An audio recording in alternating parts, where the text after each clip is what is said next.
सल्ली अला रसूलिहिल करीम अम्मा बाद। आप सब हजरात को ये जानकर बहुत ही ज़्यादा खुशी होगी क्योंकि आज तो महेंद्र पाल आर्य जी ने झूठ का और मकर का और पाखंड पन्ने का कमाल ही कर दिया है। क्योंकि अल्लाह रब्बुल इज़्ज़त ने तमाम इंसानों को जो पैदा किया है वो इसलिए पैदा किया है, एक तो वो अल्लाह की इबादत करे और उसके साथ में किसी को शरीक ना करे। जब बंदा अल्लाह के साथ किसी को शरीक नहीं करता, अल्लाह उसे हिदायत देता है, और जब बंदा अल्लाह के साथ में अल्लाह की नेमतों की नाशुक्री करता है तो अल्लाह रब्बुल इज़्ज़त उसे ढील देकर वो गुमराही की तरफ चला जाता है। अल्लाह रब्बुल इज़्ज़त भी उसे फिर गुमराही की तरफ छोड़ देते हैं। आइए ज़रा इस गुमराह इंसान की यानी महेंद्र पाल आर्य जी की बात को सुने, फिर इंशाअल्लाह मैं भी आप हजरात से कुछ गुफ्तगू करूँगा ताकि दोनों की बात आप हजरात के समझ में आवे। आइए पहले महेंद्र पाल आर्य जी को सुनते हैं। आज प्रश्न संख्या 36। अल्लाह के मार्ग में लड़ो इनसे जो तुमसे लड़ते हैं, मार डालो तुम उनको जहाँ पाओ, कत्ल करो कुफ्र बुरा है, यहाँ तक कि उनसे लड़ो कि कुफ्र ना रहे और होवे दीन अल्लाह का। इन्होंने जितनी ज़्यादती करी तुम पर उतनी ही तुम उनके साथ करो। मंजिल 1 सिपारा 2 सूरा 2 आयत नंबर 190, 91, 92 और 93। वो मैं अगली वीडियो में भी बोला हूँ। समीक्षा में स्वामी जी यहाँ क्या लिख रहे हैं उसको देखते हैं, फिर मैं आयत भी पढ़ के सुना दूँगा।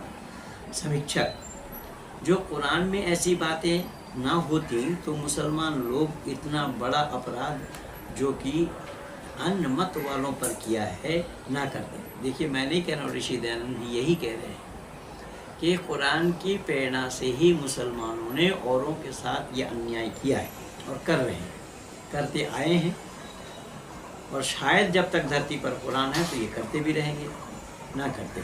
और बिना अपराधियों को मारना उन पर बड़ा पाप है, यानी बिना अपराधियों का अपराध का किसी का मारना बड़ा पाप है। जो मुसलमान के मत का ग्रहण ना करता है तो उसको कुफ्र कहते हैं, अर्थात कुफ्र से कत्ल को मुसलमान लोग अच्छा मानते हैं। यानी इसीलिए तो मौलाना शौकत अली को कहना पड़ा था कि एक भटका से भटका हुआ मुसलमान गांधी से कई हजार गुना अच्छा है, क्योंकि वो मुसलमान और गांधी काफिर है। लेकिन इसको ना भारतवासियों ने जाना और ना भारतवासियों ने समझने का प्रयास किया। आज अलीगढ़ यूनिवर्सिटी में वही हो रहा है। कल मैं बोला ना कि इस्लाम में यहाँ पर फ़ोटो रखना भी हराम है, तो उस जिन्ना के फ़ोटो को लेकर के क्यों ये तांडव मचा रहे। अब यहाँ देखिए, स्वामी जी यही कह रहे हैं कि जो इस्लाम को स्वीकार न करे उनको कत्ल करो, अर्थात जो हमारे दीन को न मानेगा उसको हम कत्ल करेंगे। सो करते ही आए हैं। मज़हब पर लड़ते लड़ते आप ही राज्य आदि से नष्ट हो गए। और देखिए, मज़हब पर लड़ते लड़ते ये अपने राज्य से ही नष्ट हो गए। मैं नहीं कह रहा हूँ। आपने महेंद्र पाल आर्य जी की बात को सुना और अब आपको मेरी बात समझने में आसानी हो जाएगी। बात क्या है कि एक तो इन्होंने ये बात इसके अंदर बोली है जो बहुत ही ज़्यादा गलत बात बोली है कि जो इस्लाम को ना माने उसे कत्ल करो, और इन्होंने स्वामी दयानंद जी का हवाला दिया है।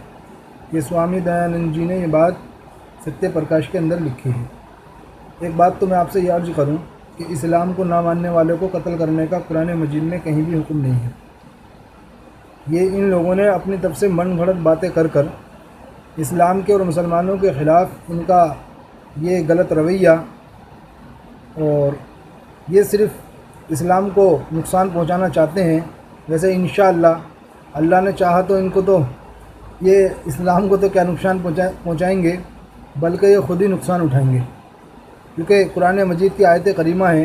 हालांकि महेंद्र पाल आर्य जी इस बात को कहते हैं कि वो आलिम हैं, उनको मालूम होना चाहिए कि कुरान में ये आयत करीमा जो है ला इकराह फिद्दीन के दीन के अंदर ज़बरदस्ती नहीं है।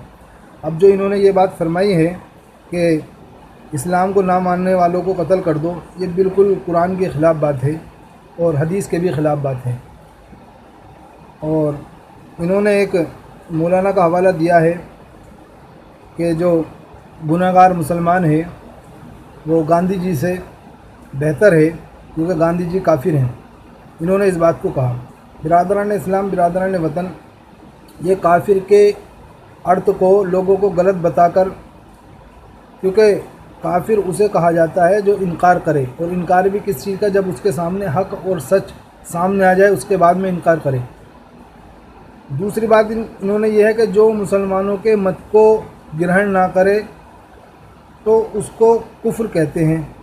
कुफ्र से मुसलमान लोग कत्ल को अच्छा समझते हैं। ये मतलब 3-4 बातें कर कर इस्लाम के और मुसलमानों के ख़िलाफ़ गलत प्रोपेगेंडा कर कर हमें और हमारे कुरान मजीद को लोगों के सामने गलत पढ़कर ये समझ रहे हैं कि इन्होंने जो है बहुत बड़ा काम कर दिया। हालांकि कुरान मजीद की जो आयत करीमा इन्होंने बताई है, उस आयत करीमा के अंदर खूब वजाहत के साथ में अगर हम सूरह बकर की आयत नंबर 190, फिर 191, 92, 93 पढ़ेंगे तो उसमें खूब अच्छी तरीके से खुलासा है कि इनको टिप्पणी करने की ज़रूरत भी ना थी, क्योंकि अल्लाह रब्बुल इज़्ज़त ने उन्हीं को कत्ल करने के लिए कहा है जिन्होंने मुसलमानों का, बेकसूर मुसलमानों का कत्ल किया था। और ये मस्जिद हराम के मुताल्लिक भी इसमें ज़िक्र है इस आयत करीमा में। आप किसी आलिम से मिलकर इनकी वीडियो लेकर जाओ, दिखाओ और देखना कितना डिफरेंसन है कि इनके समझाने में और उलामा इकराम के समझाने में। अब जो है कि फ़ोटो की बात की जिन्ना की, ये बात बिल्कुल सच है कि इस्लाम के अंदर फ़ोटो खिंचवाना या रखना बिल्कुल कस्दन हराम है, लेकिन कुछ हालात ऐसे बना दिए गए हैं हिंदुस्तान में कि बिना फ़ोटो के काम ही नहीं चलता। रही बात जिन्ना की, तो ये जिन्ना का जो फ़ोटो अलीगढ़ यूनिवर्सिटी के अंदर जो लगा हुआ है, ये तो फ़ोटो देश आज़ाद होने से पहले का है, क्योंकि 1935-36 के आसपास का वो फ़ोटो है, और ये उस पर जो है प्रोपेगेंडा कर रहे हैं। हालांकि ये उसका जवाब तो यूनिवर्सिटी वाले देंगे, उससे मेरा लेना देना कोई नहीं। बस मैंने ये बता दिया कि फ़ोटो खिंचवाना हराम है, और जहाँ पर ये गुंजाइश दी, अगर किसी जिस तरह का माहौल है कि बिना फ़ोटो के आपका आधार कार्ड नहीं बन सकता, स्मार्ट कार्ड नहीं बन सकता, यानी कि बहुत सारे काम नहीं हो सकते, यहाँ तक भी कि पासपोर्ट नहीं बन सकता, तो इनके लिए गुंजाइश धरी है उलामा इकराम ने। ये तो उलामा इकराम का मौजू है, उनसे जाकर रुजू किया जावे। मुझे तो सिर्फ ये कहना है कि ये महेंद्र पाल आर्य जिस किताब को लेकर बैठे हैं, सत्य प्रकाश, इस किताब के मुताल्लिक मौलाना सनाउल्लाह अमृतसरी रहमतुल्लाह अलैह ने उसी वक्त में जवाब दे दिया था, और ख़ुद महेंद्र पाल आर्य जी के पास वो किताब है हक प्रकाश, और उसके अंदर बहुत अच्छी तरीके जवाब है। लेकिन ये लोग जो है प्रोपेगेंडा करते हैं, और करने के बाद में आयत का जो मतलब होता है उसे तोड़ मरोड़ कर लोगों को गलत दिशा, गलत शिक्षा देने का इन्होंने एक ये काम कर रखा है। मैं आपको बीच बीच में बताता जाऊंगा, क्योंकि हक प्रकाश की जो किताब है वो अल्हम्दुलिल्लाह हिंदी में भी है, और अल्हम्दुलिल्लाह वो किताब उर्दू में भी है।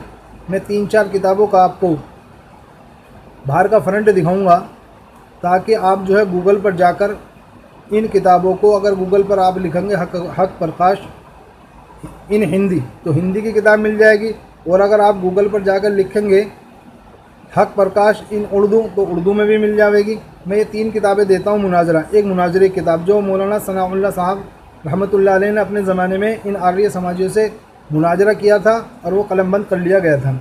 इन किताबों को पढ़ें और समझें, और मैं अपने हिंदू भाइयों को भी कहूँगा, हर हक प्रकाश का, अगर आप सत्य प्रकाश की किताब पढ़ते हैं तो हक प्रकाश भी किताब पढ़िए, क्योंकि एक तरफ की बात को सुनकर और फैसला ले लेना ये शैतान और हैवानों का काम होता है, और दोनों तरफ की बातों को सुनना और फिर समझना और फिर सोच समझकर विचार करना ये इंसानों का काम है। अगर आप वाकई में इंसान हैं, अगर आपने सत्य प्रकाश किताब पढ़ी है या महेंद्र पाल आर्य जी के वीडियो देखकर एक तरफा फैसला करते हैं, तो मैं समझूंगा आपके अंदर इंसानियत है ही नहीं। आप सत्य प्रकाश के साथ साथ में हक प्रकाश किताब भी ज़रूर पढ़ें। जो मैंने अभी आपको किताबें दिखाई हैं, आप इंशाअल्लाह इनसे रुजू कीजिए, और महेंद्र पाल आर्य जी जो आप प्रोपेगेंडा कर रहे हैं, ये आपके लिए बड़ा नुकसानदेह है, क्योंकि हर इंसान को सच और हक पसंद है। कुछ दिन के लिए अगर वो झूठ के साथ चले भी, अगर वो ख़ुद अपने दिल से फैसला करे कि वाकई में मैंने जो लोगों को ज्ञान दिया है, लोगों को जो मैंने तालीम दी है, वो सही दी है या गलत दी है, इंसान का दिल खुद इस बात को बता देता है कि उसने अच्छा किया है या बुरा किया है।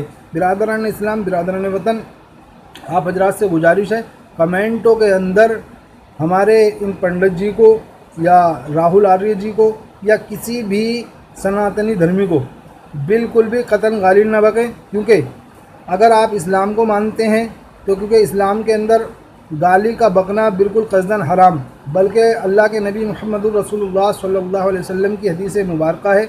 अल्लाह के नबी फरमाते हैं कि जो कौम गाली बकती है वो अल्लाह की नज़रों से गिर जाती है। मैं समझता हूँ जब आप हजरात के सामने ये हदीस आ गई है, आप जो है इनसे बात करें, कमेंटों में आप इन्हें लिखें, तो आप और तुम कह के लिखें, क्योंकि इस्लाम का ये तरजीह नहीं है कि गाली गलोच करना या वो करना। हाँ, अगर ये करते हैं अलबत्ता इनको करने दीजिए, ये इनका मामला है। बिरादर इस्लाम, मैं आपसे रुखसती चाहता हूँ। अस्सलामु अलैकुम।